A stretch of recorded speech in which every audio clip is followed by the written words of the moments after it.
I lost interest. Some days I didn't really want to go to school.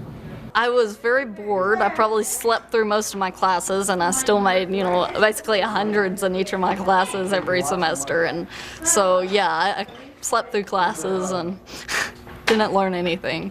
I would say that it's better than just having one curriculum that everyone has to do. I would say it would be better to try and challenge everybody to the best of their abilities, because I really didn't like being bored and I wasn't really learning anything. I actually was bored in elementary school, and I didn't have to think a lot through school, which was very frustrating. When she started having such a disconnect with school, she described it as swirling into the deep, dark abyss.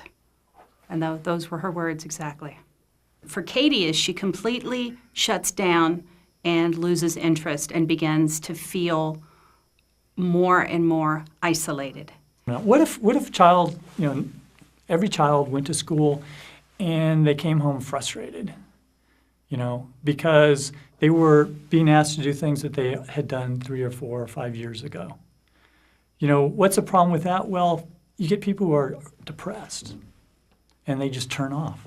You can be born profoundly gifted, and if you're not given the opportunity to take that gift and take it to the highest level you possibly can, where does that leave us? I mean, you may not have the Einsteins, you may not have these people who make those jumps scientifically, technologically, and so forth.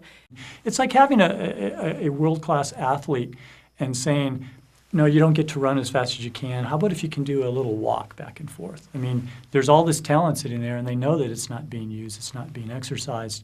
And that's crippling. They kept telling us how average she was and that everything would equal out by 3rd grade. And it became clear to me that everything would equal out by 3rd grade because they would suppress her. The teachers would just give me harder work and they wouldn't really help me through it. Or they just, when I got done with my work so quickly, they'd ask me to help the students that weren't as advanced, thinking like that, and needed some help. So I was just basically there, like, the teacher of some of them, and so that would be like really frustrating. If we don't take care of the children in America now, our country is in a lot of trouble in the future. You can't think of a student as a machine.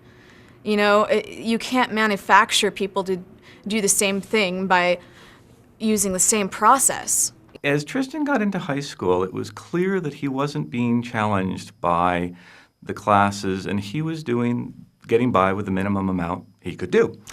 And no one at this school felt that was anything wrong with that. It was clearly a case of they were concerned about the children who might be left behind, but not people at the other end of the spectrum. When you have children who are thirsty for knowledge and have the ability to soak it in, I think it's an injustice to them not to make it possible for them to reach those goals.